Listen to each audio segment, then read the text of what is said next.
نحمده ونصلي على رسوله الكريم اما بعد فاعوذ بالله من الشيطان الرجيم بسم الله الرحمن الرحيم رب اشرح لي صدري ويسر لي امري واحلل عقدة من لساني يفقهوا قولي. باب وجوب الحج وفضله، حج کا وجوب یعنی واجب ہونا، وفضله اور اس کی فضیلت. وقول اللہ تعالی، اللہ تعالی کا فرمان ہے، وَلِلَّهِ اور اللہ کے لیے ہے، عَلَى النَّاسِ لوگوں کے ذمہ، حج البیتی بیت اللہ کا حج، من استطاع جو بھی استطاعت رکھتا ہو، الیہ سبیلا اس کی طرف راستے کی یعنی جانے کی، ومن کفر اور جو کوئی کفر کرے یعنی حج کرنے سے انکار کرے صاحب حیثیت ہونے کے باوجود، صاحب استطاعت ہونے کے باوجود، فإن اللہ تو یقیناً اللہ تعالی غنی بے نیاز ہے، کس سے؟ ان العالمین تمام جہانوں سے یا جہان والوں سے، تمام لوگوں سے. یعنی حج فرض عبادت ہے، کس پر فرض ہے؟ جس کی استطاعت ہو، اور جو استطاعت کے باوجود نہ کرے تو اللہ تعالیٰ اس سے بے نیاز ہے. اسے کس سے تشبیہ دی گئی؟ کفر سے تشبیہ دی گئی، من کفرا. اور زندگی میں ایک بار فرض ہے، 9 ہجری میں اس کی فرضیت کا اعلان ہوا تھا. ایک اور حدیث میں آتا ہے کہ اگر کوئی شخص صاحب حیثیت ہونے کے باوجود حج نہیں کرتا تو اللہ تعالیٰ کو اس بات کی کوئی پرواہ نہیں کہ کوئی شخص یہودی ہو کے مرے یا عیسائی ہو کے مرے، اس کی مرضی جو چاہے کرے. حدثنا عبداللہ ابن یوسف اخبرنا مالک عن ابن شہاب عن سلیمان ابن یسار عن عبداللہ ابن عباس رضی اللہ عنہما قال کان الفضل تھے فضل بن عباس ردیف رسول اللہ صلی اللہ علیہ وسلم نبی صلی اللہ علیہ وسلم کے پیچھے بیٹھنے والے یعنی اونٹ پر. ردیفہ کا معنی تھا پیچھے آنا، یعنی اونٹ کی سواری میں آپ آگے تشریف فرما تھے اور وہ آپ کے ساتھ پیچھے بیٹھے ہوئے تھے. فجاءت امرأۃ تو ایک عورت آئی، من خثعم خثعم قبیلے کی، فجعل الفضل ينظر الیہا تو فضل جو تھے ان کی طرف دیکھنے لگے، وتنظر الیہ اور وہ عورت ان کو دیکھنے لگی. وجعل النبی صلی اللہ علیہ وسلم یصرف وجہ الفضل تو آپ نے کیا کیا؟ آپ صلی اللہ علیہ وسلم نے پھیر دیا فضل کا چہرہ الی الشق الآخر دوسری جانب، یعنی آپ نے ان کے چہرے کو پکڑ کے اس عورت کی طرف دیکھنے کی بجائے دوسری طرف ہاتھ سے موڑ دیا، زبان سے نہیں کہا. فقالت کیونکہ پہلے تو ہاتھ استعمال کرنا چاہیے نا. فقالت وہ کہنے لگی، یا رسول اللہ اے اللہ کے رسول صلی اللہ علیہ وسلم، ان فریضۃ اللہ علی عبادہ اللہ کا فریضہ بندوں کے ذمہ فی الحج حج کے بارے میں ہے، یعنی اللہ نے بندوں پر حج فرض کیا ہے، لیکن یہ ایسے وقت میں فرض ہوا ہے کہ ادرکت ابی شیخن اس فریضے نے پایا میرے باپ کو بڑھاپے میں، شیخن کبیرن بہت بوڑھے حالت میں، یعنی جس وقت حج کی فرضیت کا اعلان ہوا ہے میرا باپ انتہائی بوڑھا ہو چکا ہے جو حج پہ جا نہیں سکتا باوجود اس کے کہ وہ صاحب مال ہے. لا یثبت علی الراحلہ نہیں جم کے بیٹھ سکتا سواری پر. ظاہر ہے اونٹ پہ بیٹھنا بھی باہمت لوگوں کا کام ہے، اگر کوئی شخص اس کے دھکے کو کنٹرول نہ کر سکے تو وہ نیچے جا پڑے. افاحج عنہ تو عورت پوچھتی ہے کہ کیا میں اس کی طرف سے حج کر دوں، یعنی میں اپنے باپ کی طرف سے حج کر لوں؟ قال نعم آپ نے فرمایا ہاں. وذالک فی حجۃ الوداع اور یہ قصہ حجۃ الوداع کا ہے، یعنی حجۃ الوداع کے موقع پر آپ نے اس کو جب آپ حج کے لیے تشریف لے جا رہے تھے یہ بتایا. تو اس سے کیا پتہ چلتا ہے کہ کسی کی طرف سے حج کیا جا سکتا ہے، یعنی نیابتاً جس کو کہا جاتا ہے، حج بدل جس کو کہا جاتا ہے کہ کسی کے بدلے میں. اور اس میں دونوں چیزیں ہیں، مثلاً یہ کہ کوئی شخص مر جائے اور اس پر حج فرض ہو، اس کی طرف سے بھی کیا جا سکتا ہے. مثلاً کسی شخص نے حج کا ارادہ کیا ہوا تھا، پیسے جمع کرائے ہوئے تھے، کیا ہوا؟ اچانک فوت ہو گیا، یعنی حج کی کال آ جاتی ہے، فوت ہو گیا. اب فرض تھا، اس پر ذمہ تھا، اب کیا ہو سکتا ہے کہ اس کی جگہ کوئی اور اس کا رشتہ دار اس کی طرف سے حج کر دے. دوسرا یہ ہے کہ ایک شخص کے اوپر حج فرض ہے لیکن وہ بہت بوڑھا ہے، بہت بیمار ہے. آپ یہ کہیں گے کہ جب وہ جوان تھا تو کیوں نہیں کیا؟ ہو سکتا ہے اس کے پاس مال ہی نہ ہو، اس وقت مال اس وقت اس کو ملا جب وہ بوڑھا ہو گیا. مثلاً آپ دیکھیں کہ بہت سے لوگ جب تک تنخواہ دار ہوتے ہیں تو حج نہیں کر سکتے، لیکن جب پینشن ملتی ہے تو بعض لوگ چاہتے ہیں کہ اب اس پیسے سے حج کر لیں. تو ایسی صورت میں اگر کوئی شخص بیمار ہے تو وہ کیا کرے؟ اور بیماری میں صرف یہی نہیں نعوذ باللہ کو فالج ہوا ہوا، اس کو بعض بیماریاں ایسی بھی ہوتی ہیں کہ جس میں انسان کو خاص آرام کی ضرورت ہوتی ہے یا خاص دوا کی ضرورت ہوتی ہے یا خاص ایسی کنڈیشن ہوتی ہے کہ جس میں وہ دوسرے کی مدد کا محتاج ہے. تو اس صورت میں بھی اگر اس کا وہاں جانا ممکن نہ ہو تو دوسرا اس کی طرف سے حج کر سکتا ہے. یہاں ایک بات یاد رہے کہ حج بدل وہی کر سکتا ہے جس نے اپنا حج کیا ہوا ہو. اس کی کیا دلیل ہے؟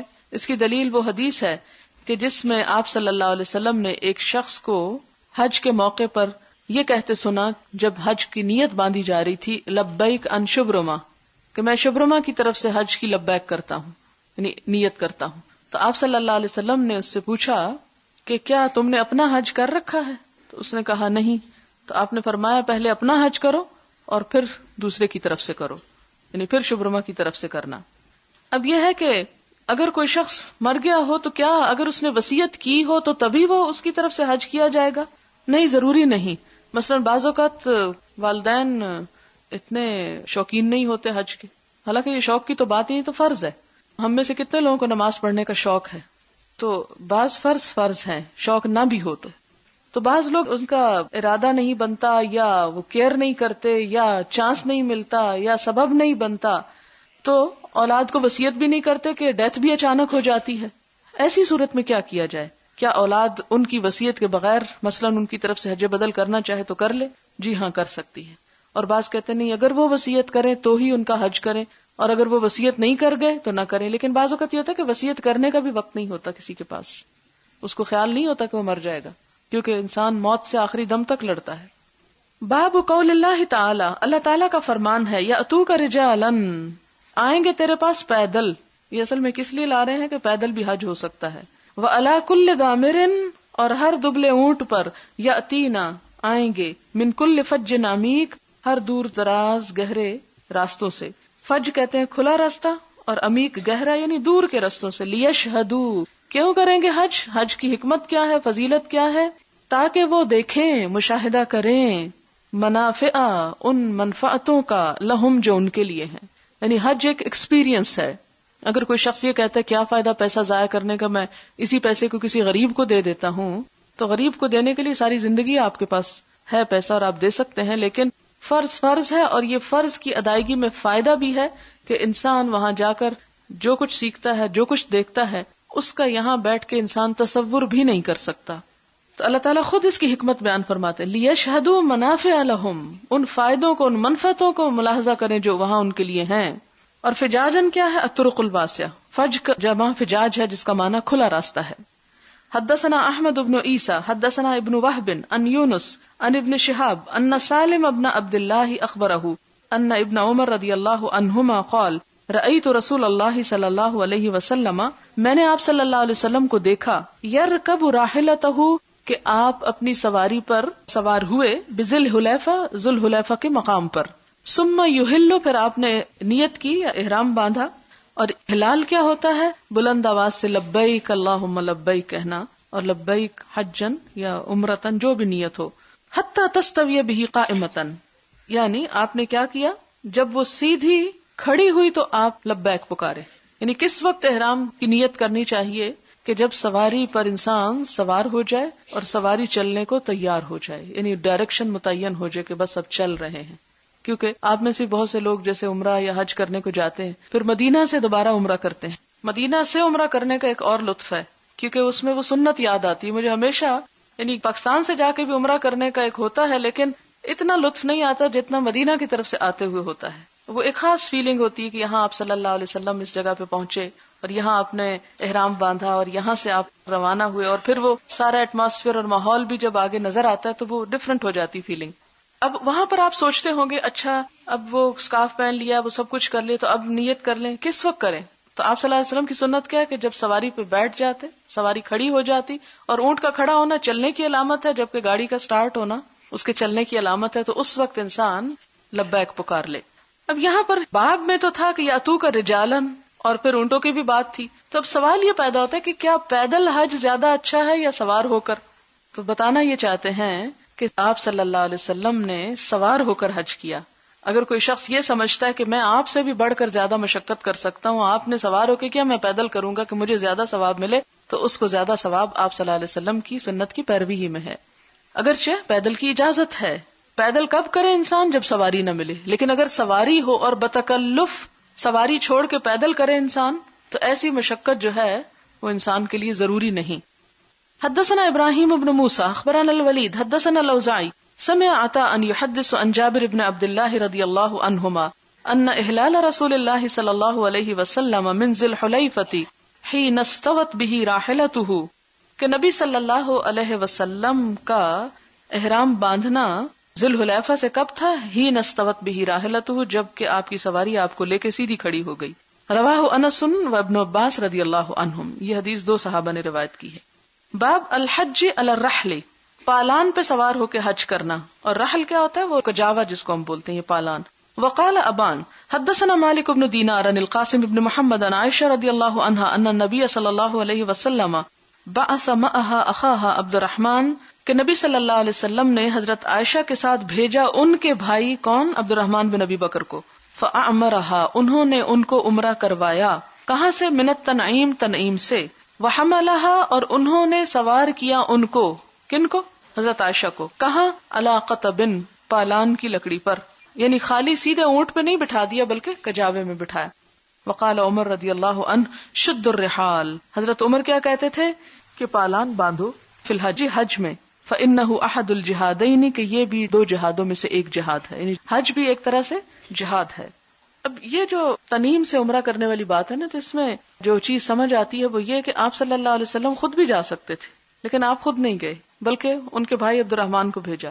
اور شاید اس لیے کہ اگر آپ چلے جاتے پھر ہم سب مشقت میں پڑ جاتے اور لازمی طور پر کرتے. اب بھی لوگوں نے اپنے اوپر بڑی مشقت ڈالی ہوئی ہے، لیکن پھر شاید کوئی بھی نہ رہتا پیچھے.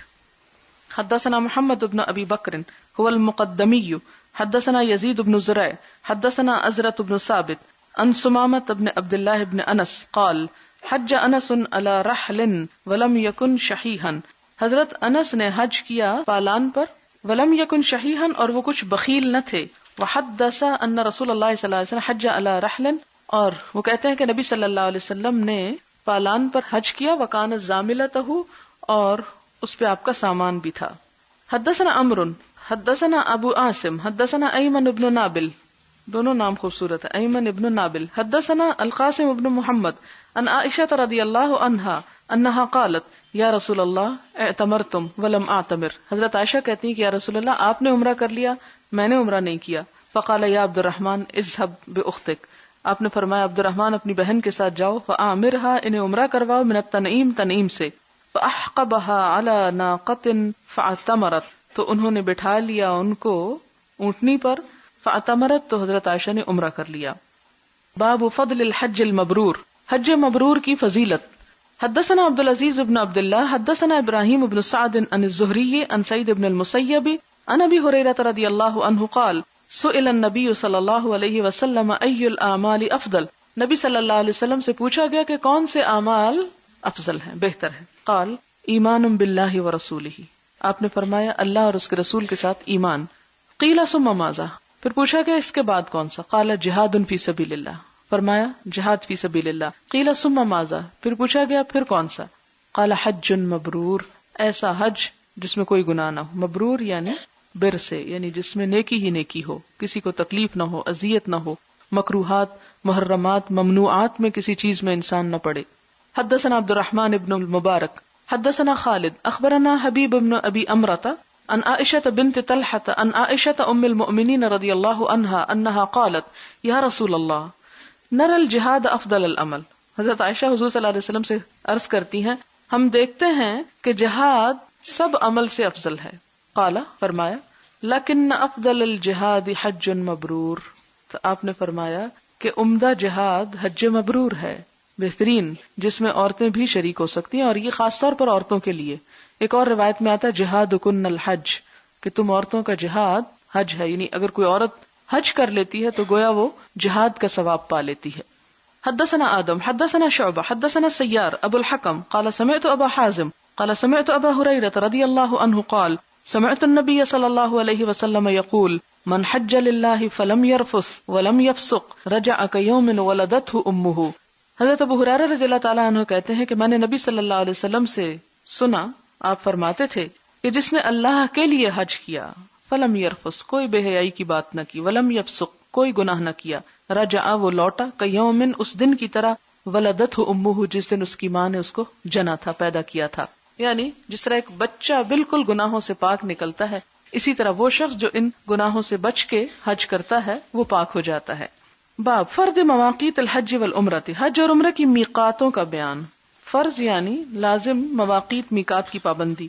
حدثنا مالک بن اسماعیل حدثنا زہیر قال حدثني زید بن جبیر انہ اتى عبد اللہ بن عمر رضی اللہ عنہما فی منزلہ، زید بن جبیر جو ہیں حضرت عبداللہ بن عمر کے گھر پہ آئے یا جگہ پر آئے، ٹھکانے پہ آئے، وَلَهُ فُسْطَاطٌ اور ان کا خیمہ تھا، وَسُرَادِقٌ اور قنات، فَسَأَلْتُهُ تو میں نے آپ سے پوچھا، مِنْ أَيْنَ يَجُوزُ أَنْ أَعْتَمِرَ کہ میرے لیے کہاں سے جائز ہے کہ میں عمرے کا احرام باندھوں؟ قال فرضها رسول اللہ صلی اللہ علیہ وسلم، تو وہ جواب دیتے ہیں کہ نبی صلی اللہ علیہ وسلم نے لازم کیا تھا لأہل نجد قرنا، نجد والوں کے لیے قرن کا علاقہ، ولأہل المدینہ ذی الحلیفہ، مدینہ والوں کے لیے ذو الحلیفہ، ولأہل الشام الجحفہ، اور شام والوں کے لیے جوفہ کا مقام۔ باب قول اللہ تعالی وتزودوا فإن خیر الزاد التقوی، اللہ تعالیٰ نے فرمایا کہ زاد راہ لیا کرو کیونکہ بہترین زاد راہ تقوی ہے۔ یعنی یہاں یہ بتایا جا رہا ہے کہ خالی ہاتھ اور فقیر بن کے حج نہیں کرنا چاہیے، حج کے لیے جو استطاعت ہے اس میں یہ بھی آتا ہے کہ انسان وہاں کیا استعمال کرے گا اور پیچھے گھر والے کیا استعمال کریں گے، یعنی مال وغیرہ میں کھانے پینا اور ضروریات زندگی کیسے پوری ہوں گی۔ لیکن دوسری طرف ساتھ ہی بتا دیا گیا کہ صرف پیسہ ہی کافی نہیں بلکہ اللہ کا تقوی بھی ضروری ہے۔ حدثنا یحییٰ بن بشر حدثنا شبابہ عن ورقہ عن عمرو بن دینار عن اکرمہ عن ابن عباس رضی اللہ عنہما قال کان اہل الیمن یحجون ولا یتزودون، ابن عباس کہتے ہیں کہ اہل یمن جو تھے وہ حج کیا کرتے تھے اور زاد راہ نہیں لاتے تھے، ویقولون نحن المتوکلون، اور کہتے تھے ہم تو توکل کرنے والے لوگ ہیں، اللہ کے بھروسے پہ آ گئے ہیں، اللہ کے راستے میں اللہ ہی کھلائے گا۔ فاذا قدموا المدینہ تھا، جب وہ مدینہ آتے، سأل الناس، لوگوں سے مانگنے لگتے، اور آج بھی آپ یہ چیز دیکھ سکتے ہیں۔ فانزل اللہ تعالی، تو اللہ تعالیٰ نے یہ آیت نازل فرمائی، وتزودوا فإن خیر الزاد التقوی، رواہ ابن عیینہ عن عمرو عن اکرمہ مرسلا۔ باب محل اہل مکہ للحج والعمرہ، اہل مکہ والوں کے لیے حج اور عمرے کا احرام کہاں سے ہوگا؟ پہلے کیا بتائی، ساری دنیا والوں کے لیے مختلف ڈائریکشنز متعین کر دی کہ مکہ میں نجد کی طرف سے آنے کی خاص سڑک ہوگی، ایک خاص علاقہ ہوگا جہاں سے لوگ انٹر ہوتے ہوں گے، مدینہ سے آنے والے خاص پوائنٹ سے، اور دوسری طرف تو ان علاقوں کا تو بتا دیا۔ لیکن اب یہ کہ جو اس حرم کے اندر ہی رہ رہے ہیں وہ کیا کریں گے، یا مکہ میں رہ رہے ہیں، مدینہ میں تو آنے والے ذوالحلیفہ سے باندھیں گے۔ حدثنا موسیٰ بن اسماعیل حدثنا وہیب حدثنا ابن طاؤس عن ابیہ عن ابن عباس قال وقت رسول اللہ صلی اللہ علیہ وسلم، میقات مقرر کی نبی صلی اللہ علیہ وسلم نے لأہل المدینہ ذی الحلیفہ، مدینہ والوں کے لیے ذی الحلیفہ، ولأہل الشام الجحفہ، ولأہل نجد قرن المنازل، پیچھے قرن کا لفظ ہے، یہاں قرن المنازل آیا، ولأہل الیمن یلملم، یمن والوں کے لیے یلملم، یلملم ایک پہاڑ ہے، ہم لوگ بھی یعنی پاکستان انڈیا وغیرہ سے جو لوگ جاتے ہیں تو اسی کی سمت پر احرام باندھتے ہیں، یعنی ضروری ہے کہ یلملم کے اندر سے ہو کے گزرے، یعنی اس کے برابر کی جگہوں پر۔ ہن لہم، یہ ان سب کے لیے ہیں، وَلِمَنْ أَتَى عَلَيْهِنَّ مِنْ غَيْرِهِنَّ، اور جو ان کے علاوہ کسی اور جگہ سے آئے، ممن اراد الحج والعمرہ، جو بھی ارادہ کرے حج اور عمرے کا، وَمَنْ كَانَ دُونَ ذَلِكَ فَمِنْ حَيْثُ أَنشَأَ، اور جو اس کے علاوہ ہو، یعنی مکہ کے اندر یا قریب رہتا ہو، یعنی ان جگہوں کے اورے رہتا ہو، انشا حتی اہل مکہ من مکہ، تو وہیں سے وہ احرام باندھے گا، یہاں تک کہ اہل مکہ مکہ سے ہی احرام باندھیں گے۔ یعنی اگر کسی کا گھر ذوالحلیفہ سے ادھر کو ہے مکہ کی طرف، تو کیا وہ ذوالحلیفہ جا کے احرام پہن کے آئے گا؟ نہیں، جہاں ہے وہیں سے چل پڑے گا۔ اگر کوئی یلملم سے پار رہتا ہے دوسری طرف مکہ کے قریب سمت پہ، تو وہ کیا کرے گا؟ اسے یہ تکلف نہیں کروایا گیا کہ وہ باہر آئے اور پھر واپس جائے، جہاں ہے وہیں۔ اسی طرح مکہ کے لوگ کہاں سے کریں گے؟ مکہ ہی سے۔ باب میقات اہل المدینہ ولا یحلون قبل ذی الحلیفہ، اہل مدینہ کی میقات، اور وہ ذوالحلیفہ سے پہلے احرام نہیں باندھیں گے، یعنی مدینہ سے احرام نہیں باندھ کے چلیں گے، بلکہ کیا کریں گے؟ ذوالحلیفہ پہنچ کر ہی باندھیں گے۔ اب ہمارے ہاں کئی لوگ گھر سے ہی باندھ کے چلتے ہیں، چلے کوئی بات نہیں، اگر آپ نے کپڑے کی حد تک چینج کر لیا، لیکن نیت نہیں کرنی چاہیے۔ نیت جب وہاں پر اعلان ہوتا ہے کہ میقات قریب آ رہی ہے یا میقات آ رہی ہے اور آپ احرام کی نیت کریں تو اسی وقت کرنی چاہیے۔ یعنی احرام اگرچہ مردوں کے لیے وہ 2 چادریں ہیں، لیکن اس کے باوجود اصل احرام نیت کا ہوتا ہے، کیونکہ عورتوں کے لیے تو ان کا نارمل ڈریس ہی ہے۔ باب میقات اہل المدینہ ولا یحلون قبل ذی الحلیفہ، حدثنا عبداللہ ابن یوسف اخبرنا مالک عن نافع عن عبداللہ ابن عمر رضی اللہ عنہما ان رسول اللہ صلی اللہ علیہ وسلم قال یحل اہل المدینہ من ذی الحلیفہ واہل الشام من الجحفہ واہل نجد من قرن، قال عبداللہ وبلغنی ان رسول اللہ صلی اللہ علیہ وسلم قال ويحل أهل اليمن من يلملم. باب محل أهل الشام. حدثنا مسدد حدثنا حماد عن عمرو بن دينار عن طاووس عن ابن عباس رضي الله عنهما قال وقت رسول الله صلى الله عليه وسلم لأهل المدينة ذا الحليفة ولأهل الشام الجحفة ولأهل نجد قرن المنازل ولأهل اليمن يلملم فهن لهن ولمن أتى عليهن من غير أهلهن. یعنی یہ مقام ان ملک والوں کے لیے اور ان کے لیے بھی جو دوسری جگہوں پر ان جگہوں پر سوار ہو کر آئیں، یعنی یہاں سے گزریں. وَلِمَنْ أَتَى عَلَيْهِنَّ، اور ان کے لیے بھی جو آئیں ان جگہوں پر، یعنی یہاں سے گزریں، ان کے لوکل لوگ بھی اور جو یہاں سے گزر کر جائیں. من غیر اہلہن، ان جگہوں کے رہنے والوں کے علاوہ. لمن کان یرید الحج والعمرہ، جو حج اور عمرے کا ارادہ کرے. فمن کان دونہن، اور جو ان کے علاوہ ہوں. دونہ کا کیا مطلب؟ ورے. ورے کا کیا مطلب؟ جیسے ہم پنجابی میں اورے کہتے ہیں. فمحلہ من اہلہ، تو وہ اپنے گھر سے یہ احرام پہنے گا. وقذاک حتی اہل مکہ یحلون منہا، اور مکہ والے مکہ سے اپنے گھر سے پہن کے نکلیں گے. یہ ایسا ہی ہے جیسے آپ یہاں سے جب حج کے لیے جاتے ہیں، حج تمتع کرتے ہیں، پہلے آپ عمرہ کرتے ہیں، تو عمرے کا احرام آپ کہاں سے باندھتے ہیں؟ جہاز میں اس کی نیت کرتے ہیں مثلا، پھر آپ جا کے عمرہ کر کے احرام کھول دیتے ہیں، پھر آپ مکہ میں رہنے لگتے ہیں 10 دن 20 دن 40 دن جتنے بھی آپ کی قسمت میں. پھر حج کا دن آ جاتے ہیں، تب احرام پہننے کے لیے کہاں جائیں گے؟ آپ جہاں ٹھہرے ہوئے وہیں سے ہی پہن لیں گے. ٹھیک ہے، یعنی پھر آپ لوکل لوگوں کی طرح ہو جائیں گے. باب محل اہل نجد. حدثنا علی حدثنا سفیان حفظناه من الزهري عن سالم عن ابي وقت النبي صلى الله عليه وسلم حدثنا احمد حدثنا ابن وهب اخبرني يونس عن ابن شهاب عن سالم بن عبد الله عن ابيه رضي الله عنه سمعت رسول الله صلى الله عليه وسلم يقول محل اهل المدينة ذو الحليفة ومحل اهل الشام مهيعة وهي الجحفة واهل نجد قرن. قال ابن عمر رضي الله عنهما زعموا ان النبي صلى الله عليه وسلم قال ولم اسمعه ومحل اہل الیمن یلملم. اور ابن عمر کہتے ہیں کہ لوگ کہتے تھے میں نے خود نہیں سنا کہ نبی صلی اللہ علیہ وسلم نے یہ بھی فرمایا کہ یمن والے یلملم سے. باب محل من کان دون المواقیت، جو میقات کے ادھر یا ورے رہتے ہوں وہ کیا کریں. حدثنا قتیبہ حدثنا حماد عن عمرو عن طاووس عن ابن عباس رضی اللہ عنہما ان النبی صلی اللہ علیہ وسلم وقت لأهل المدینة ذا الحلیفہ ولأهل الشام الجحفة ولأهل اليمن يلملم ولأهل نجد قرنا فهن لهن ولمن أتى عليهن من غير أهلهن ممن كان يريد الحج والعمرة فمن كان دونهن فمن أهله حتى إن أهل مكة يحلون منها.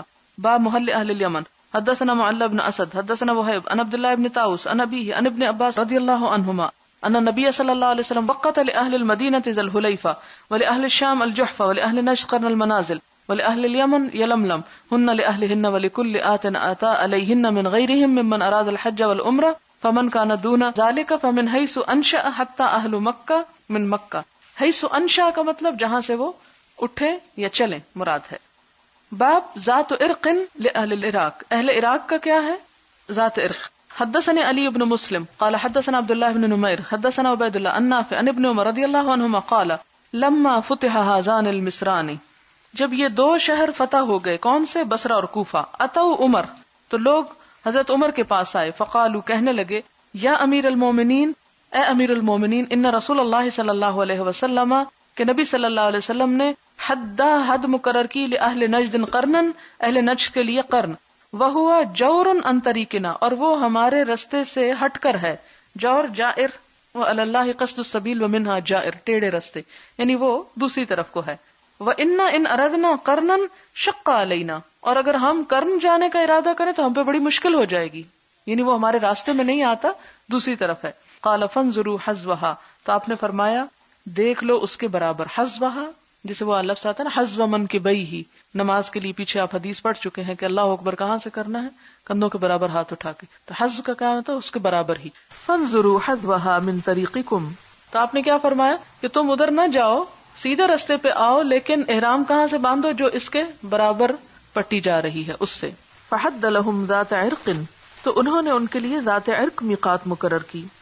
باب الصلاۃ بذی الحلیفہ، یعنی جب احرام پہنا جائے تو پھر کیا کیا جائے؟ نماز پڑھی جائے. حدثنا عبد الله بن يوسف اخبرنا مالك عن نافع عن عبد الله بن عمر رضی اللہ عنہما ان رسول اللہ صلی اللہ علیہ وسلم اناخ بالبطحاء، کہ نبی صلی اللہ علیہ وسلم نے اونٹنی بٹھا دی بطحاء پر، یعنی پتھریلے میدان پر. بذل حلیفہ، ذل حلیفہ میں.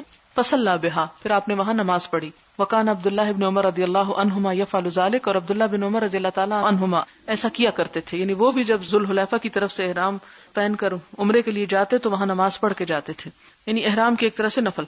باب خروج نبی صلی اللہ علیہ وسلم علی طریق الشجرہ، نبی صلی اللہ علیہ وسلم کا درخت کے رستے سے گزرنا، یعنی ایک درخت تھا جو ذوالحلیفہ کے قریب تھا اور آپ صلی اللہ علیہ وسلم اسی رستے سے آتے اور جاتے تھے. اب جو مسجد ہے موجودہ یہ اسی درخت کی جگہ پر ہے، اور مسجد بھی اسی لیے بنائی گئی کہ لوگ وہاں نماز پڑھ لیں، ورنہ تو کوئی ایسے ہی سرائے بھی بنایا جا سکتا تھا.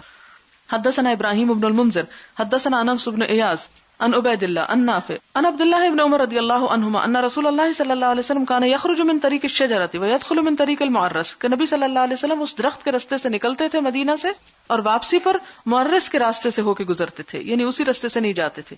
وان رسول اللہ صلی اللہ علیہ وسلم کان اذا خرج الى مکہ، کہ نبی صلی اللہ علیہ وسلم جب مکہ جاتے یصلی فی مسجد الشجرہ، تو اس درخت والی مسجد پہ نماز پڑھتے. اذا رجع صلی بذوالحلیفہ، اور جب وہ لوٹتے تھے تو نماز پڑھتے تھے ذوالحلیفہ میں. کس جگہ پر؟ ببطن الوادی، وادی کے نشیب میں. وبات حتی یصبح، یہاں تک کہ صبح ہو جاتی. یعنی دونوں جگہ تھی ذوالحلیفہ میں ہی، لیکن تھوڑا تھوڑا فرق تھا، جانے کا رستہ اور تھا اور آنے کا اور. کتنے سمجھدار تھے. ہمارے ہاں اکثر سڑکیں کیا ہیں؟ ون وے کے اگینسٹ ہیں، یعنی ایک ہی سڑک پہ جانے اور آنے والے ٹکرے مارتے رہتے ہیں ایک دوسرے کو، جبکہ آپ صلی اللہ علیہ وسلم نے ون وے رستہ اختیار کیا، جانے کا ایک اور آنے کا دوسرا. یعنی چھوٹی چھوٹی سنتیں موجود ہیں لیکن ہم نے کبھی غور نہیں کیا. اور آپ دیکھیں کہ عید کے لیے بھی آپ نے کیا ہمیں بتایا، اور اس میں بھی کبھی سوچا آپ نے کتنی بڑی حکمت ہے کہ ایک طرف سے جاؤ اور دوسری طرف سے آؤ. کیوں؟ اگر جدھر سے جا رہے ادھر سے ہی لوگ آ رہے ہیں تو کیا ہوگا؟ ازدحام زیادہ ہے، ہجوم زیادہ ہے، بلاکیج ہو جائے گا. اور وہ ہوتا ہے کیونکہ ہم تو سنت کو فالو نہیں کرتے نا. 1400 سال پہلے ہمیں تہذیب سکھا دی گئی لیکن ہماری سمجھ میں نہ آئی. باب قول نبی صلی اللہ علیہ وسلم العقیق وادی المبارک، نبی صلی اللہ علیہ وسلم کا فرمانا کہ عقیق ایک مبارک وادی ہے. یہ بقیع کے قریب ہی ہے یہ جگہ، کہتے ہیں 4 میل کے فاصلے پر مدینہ سے وادی عقیق. حدثنا الحمیدی حدثنا الولید وبشر بن بکر التنیسی قال حدثنا الاوزاعی قال حدثني یحیی قال حدثني اکرمہ انه سمع ابن عباس رضی اللہ عنہما یقول انه سمع عمر رضی اللہ عنہ یقول سمعت رسول اللہ صلی اللہ علیہ وسلم بوادی العقیق یقول اتانی اللیلۃ آت من ربی. نبی صلی اللہ علیہ وسلم فرماتے ہیں آج رات ایک آنے والا میرے پاس آیا، اتانی آیا میرے پاس، اللیلۃ آج رات، آتن آنے والا، من ربی میرے رب کی طرف سے. اور یہ کون تھا؟ فرشتہ ہی آتا تھا. فقال کہنے لگا صلی فی ھذا الوادی، اس وادی میں نماز پڑھو، المبارک جو برکت والی، وقل اور کہو عمرۃ فی حجۃ، کہ عمرہ حج میں داخل ہو گیا ہے. یعنی جو حج کا ارادہ کرے وہ ساتھ عمرہ بھی کرے، یعنی حج تمتع جو ہے یہ مسنون حج ہے. حدثنا محمد بن ابی بکر حدثنا فضیل بن سلیمان حدثنا موسیٰ بن عقبہ قال حدثنی سالم بن عبد اللہ عن ابیہ رضی اللہ عنہ عن النبی صلی اللہ علیہ وسلم انہ اریا وہو فی معرس بذی الحلیفہ، کہ نبی صلی اللہ علیہ وسلم خواب میں دکھائے گئے اور وہ ذوالحلیفہ کے مقام پر تھے، معرس جگہ پر، ببطن الوادی، وادی کے نشیب میں. قیل لہ، آپ سے کہا گیا، انکا ببطحا مبارکتن، کہ آپ بطحا کی مبارک وادی میں، جس طرح حضرت موسیٰ علیہ السلام جا رہے تھے تو انکا بالواد المقدس طوا. تو اسی طرح یہ کہ کچھ جگہیں ایسی ہوتی ہیں کہ جن کو اللہ تعالیٰ نے خاص عنایت جن پہ کی ہوتی ہے، برکت بھیجی ہوتی. وقد اناخ بنا سالم، اور ہمیں سالم نے ٹھہرایا، یعنی اونٹنی کو بٹھا لیا. یتوخا بالمناخ الذی کان عبداللہ ینیخ یتحری معرس رسول اللہ صلی اللہ علیہ وسلم. یہ چونکہ حدیث بیان کرنے والوں میں سالم بھی ہیں تو کہتے ہیں کہ سالم نے ہم کو بھی وہاں ٹھہرایا. یہ عبداللہ بن عمر کے بیٹے تھے اور وہ اس جگہ کو ڈھونڈ رہے تھے جہاں ان کے والد عبداللہ بن عمر اونٹ ٹھہرایا کرتے تھے. یتحری، کوشش کر رہے تھے کس چیز کی؟ معرس رسول اللہ صلی اللہ علیہ وسلم، نبی صلی اللہ علیہ وسلم کی وہ خاص گزرگاہ کی جہاں آپ رات گزارتے تھے. معرس، اب تعریس اور عریس پیچھے پڑ چکے ہیں نا، رات کے آخری حصے میں قیام کرنا. وہ اسفل من المسجد الذی ببطن الوادی، اور وہ مسجد کے نیچے کی طرف تھی وادی کے بطن میں یا نالے کے نشیب میں، بینہم و بین الطریق وسط من ذالک، اور یہ اترنے والوں اور راستے کے درمیان میں جگہ تھی. باب غسل الخلوق 3 مرات، خوشبو کو دھونا 3 مرتبہ. خلوق خوشبو ہے یہاں، من الثیاب، کپڑوں سے. اب یہاں پر پہلے ہی میں آپ کو بتا دوں کہ 2 روایات مختلف آئیں گی. ایک میں یہ کہ آپ نے خوشبو دھونے کا حکم دیا، اور دوسری میں کیا ہے، آپ نے خود خوشبو کی حالت میں احرام پہنا. اب کس کو مانے اور کس کو نہ مانے وہ آگے آپ کو پتہ چلے گا.